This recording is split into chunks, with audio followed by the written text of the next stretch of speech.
coming in regarding, of course, this entire fraud case. Meanwhile, my colleague Brian Thomas has in fact filed a ground report from Worli, in fact from Samudra Mahal, where at one point the duo of Choksi and Nirav Modi used to stay.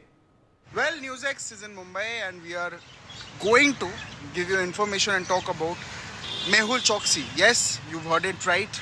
Mehul Choksi has been arrested by the Belgium police, and he was that very man who was a fugitive who ran away in 2018 with a fraud he did of 13,858 crore from PNB. Now this is the location where we are. This is the Samudra Mahal. This is the entrance where Choksi used to stay, and he has been arrested on the request of CBI, marking a major breakthrough in India's pursuit of economic offenders. Choksi had been living in Antwerp with his wife Preeti Choksi, a Belgium citizen, and had obtained an F residency card in Belgium by allegedly submitting misleading and forged documents. And Indian authorities believe that this was a calculative move to avoid extradition. You can see this is the Samudra Mahal. This is the entrance of the Samudra Mahal where he used to stay along with Nirav Modi, and also he acquired Antigua and citizen in 2017 and fled India in January 2018, and just before the PNB scam was unearthed. And the fugitive businessman is even likely to apply for citing health concerns including chronic leukemia, lymphoma, and may seek immediate release on medical grounds. However, yes, Indian officials remain skeptical, pointing that Choksi has repeatedly used his health as a legal shield to avoid returning to India. And both the CBI and ED has accused the Choksi and his nephew Nirav Modi of defrauding PNB by manipulating letters of undertaking and foreign letters of credit in conveyance with officials at the bank's Brady House in Mumbai itself.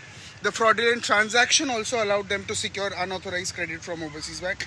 And Nirav Modi is currently is in London prison and continues to fight extradition in jail. And his bail pleas have also been rejected multiple times by UK court. You can see this is the entrance. This is the very building on the top floor.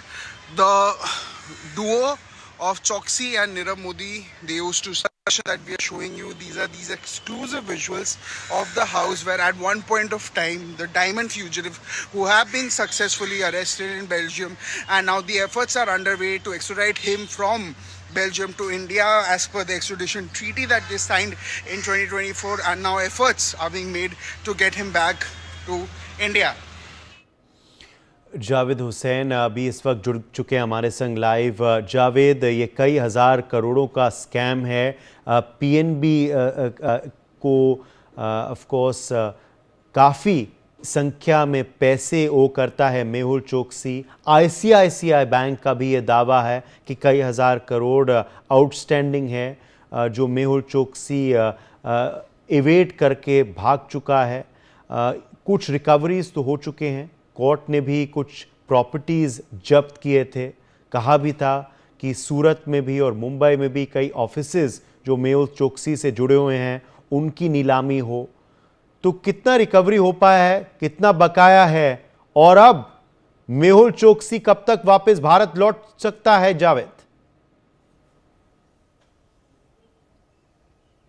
देखिए, Belgium police ने 11 अप्रैल को मेहुल चोस्की को गिरफ्तार कर लिया है, और जानकारी के मुताबिक केंद्रीय जांच एजेंसी और जो सेंट्रल एजेंसीज है ईडी और सीबीआई के रिक्वेस्ट पर गिरफ्तार किया गया है। मेहुल चोस्की 2018 में ही यहां से फरार हो गया था, और मेहुल चोस्की पे यह आरोप है कि पंजाब नेशनल बैंक के साथ साथ कुछ ऐसे बैंक हैं जिसके जो पैसे हैं वो मेहुल चोस्की पे बकाया तकरीबन 13,000 करोड़ से ज़्यादा की रकम है, जो बताया गया कि मेहुल चोस्की पे, और मेहुल चोस्की भारत से फरार हो गया। साल 2017 में ही उसने एंटीगुआ की नागरिकता ले ली थी, लेकिन इस वक्त जो है सेंट्रल एजेंसीज को ये इनपुट मिला था कि जो मेहुल चोस्की है वो बेल्जियम में है, और बेल्जियम में वो अपनी पत्नी के साथ है, क्योंकि मेहुल चोस्की की जो पत्नी है वो बेल्जियम की नागरिकता उनके पास है, और इसलिए कुछ प्रोसेस के बाद मेहुल चोस्की को भी बेल्जियम की नागरिकता मिल गई। लेकिन जिस तरीके से एजेंसी लगातार इस पूरे मामले में, क्योंकि वो भारत से भागा हुआ था, भारत का भगोड़ा था, तो ऐसे में भारत की सेंट्रल एजेंसीज इस पूरे मामले की जांच में जुटी हुई थी।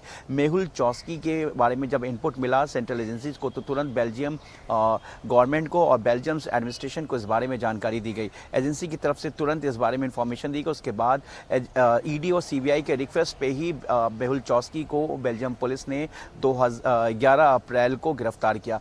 10 अप्रैल देश का सबसे बड़ा जो 26/11 मुंबई आतंकी हमले का मास्टरमाइंड में से एक ताऊर राना को जहां भारत लाने की बड़ी सफलता मिली, वहीं 11 अप्रैल को ही देश का जो बैंकों का जिस पर आरोप था और वो फरार चल रहा था, उसको ईडी और सीबीआई के रिक्वेस्ट पर गिरफ्तार किया, यानी कि एक के बाद एक ताबड़तोड़ एक्शन लिया गया। लेकिन अब जिस तरीके से बेल्जियम से साल 1901 की अगर हम एग्रीमेंट की बात करें तो ये आसान होगा बेल्जियम से भारत लाना, लेकिन अब कितना प्रोसेस में कितना टाइम लगेगा, क्या होगा, इस बारे में अभी कुछ ही देर में जो मेहुल चॉस्की के जो वकील हैं विजय अग्रवाल, वो हमसे बात करने वाले हैं। इस बारे में वो जानकारी हम उनसे हासिल करेंगे कि अब लीगल प्रोसेस क्या होगा उनकी तरफ से।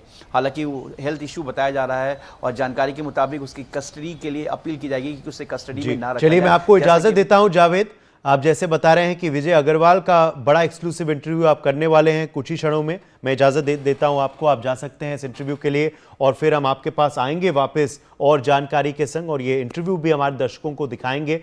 विजय अग्रवाल जो हैं वो वकील हैं, मुख्य सलाहकार हैं